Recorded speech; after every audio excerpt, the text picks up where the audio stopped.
Hello everyone, can you believe it is the end of April and it's time to review our no spend month and see whether or not I've stuck to budget and how I'm getting on with my savings challenges.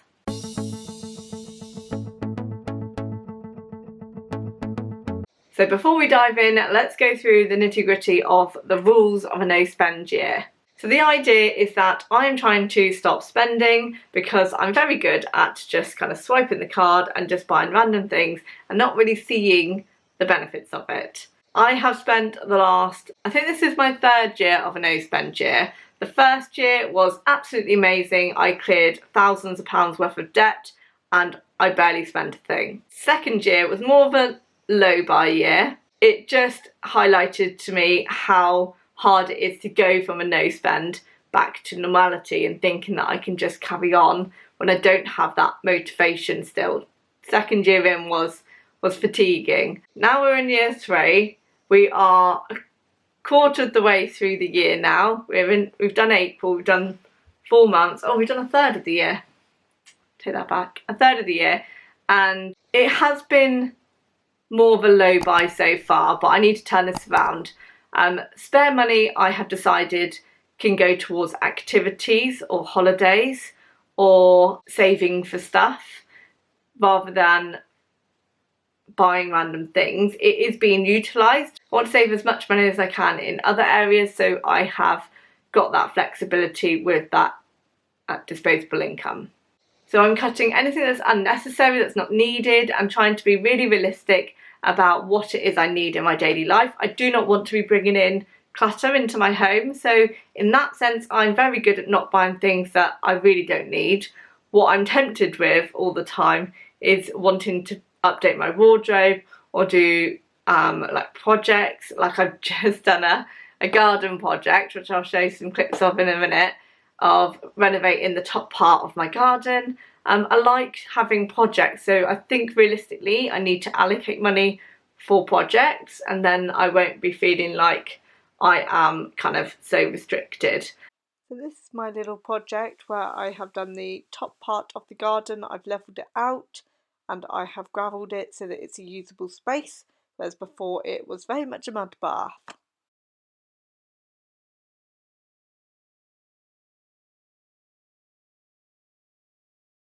I also track my food bill and my petrol. Petrol is just more for me to know that I'm roughly sticking to budget and if I am noticing the prices are increasing.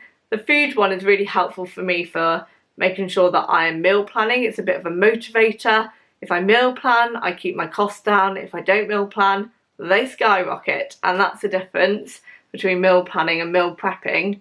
So I need to get back on it for this month coming, because this month did feel a little bit high on spend of food. Okay, let's go through the budget and see where I am at.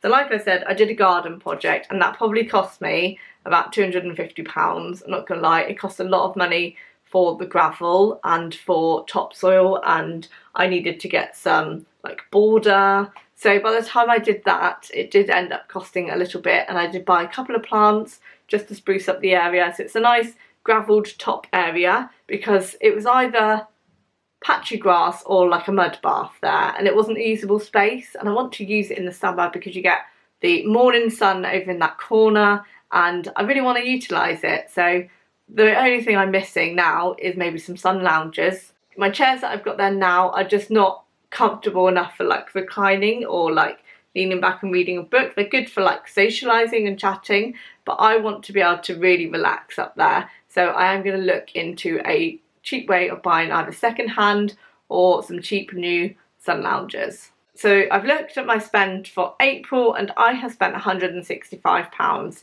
And before anybody says anything, £90 of that was for a new handle for my car door.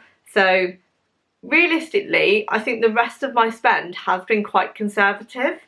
I have generally spent it on gifts for others. I'm trying to do a few more acts of kindness, so I'm giving like bits of chocolate or flowers as like kind of little kind of tokens, because I just want to show kindness to people that are kind of important in my life, so I'm trying to do a little bit more of that. And I realise that's going to be costly, but then maybe that's something I need to factor in to what is a normal, okay, non-essential spend for that money.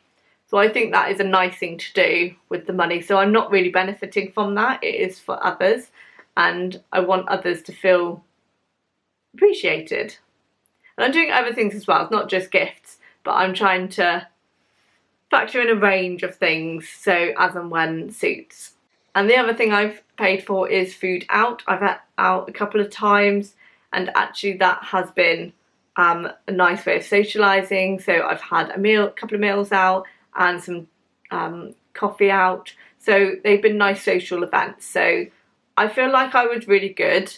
Just still keep buying chocolate quite a few days of the week. That is my downfall.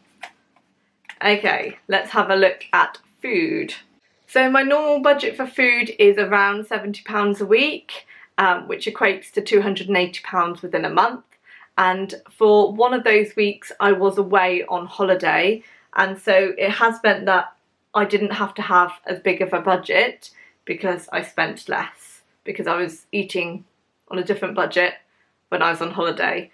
So my spend for food is £233.45. So I'm down £50. I was still fluctuating when I was doing my food shop, so when I came back from holiday I spent a lot more, and then I did buy some bits within the food shop. This is what I'm so good at avoiding lately, but slipped up on. It was buying some lighting for my outside area, which was part of one of the food shops. Technically not food, that should have gone in the other budget. But generally I have done well to stick within budget for food, so I'm quite pleased with that. And petrol wise, again, I had 2 weeks off school, so that was 2 weeks without driving so much, so my petrol has been much less. I think I've only spent about £110, which is nice to have a little bit of a reduction. It makes up for some of the garden project that I've done. It's freed up a little bit of money for that. So overall, not too bad of a month of spend. Next month is going to be busy with birthdays, and I'm always rubbish in May because I feel like I'm not prepared and then they all creep up on me and then I haven't got a gift that I really want to get. I do want to think quite conscientiously about the gifts I'm giving over May because I've got a few important birthdays coming up, so I need to factor that into my spend, as well as just general gifts that I want to give to people as and when.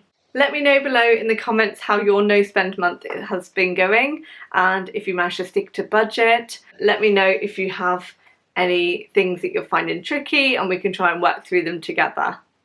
I shall be back for more videos soon. Take care. Bye.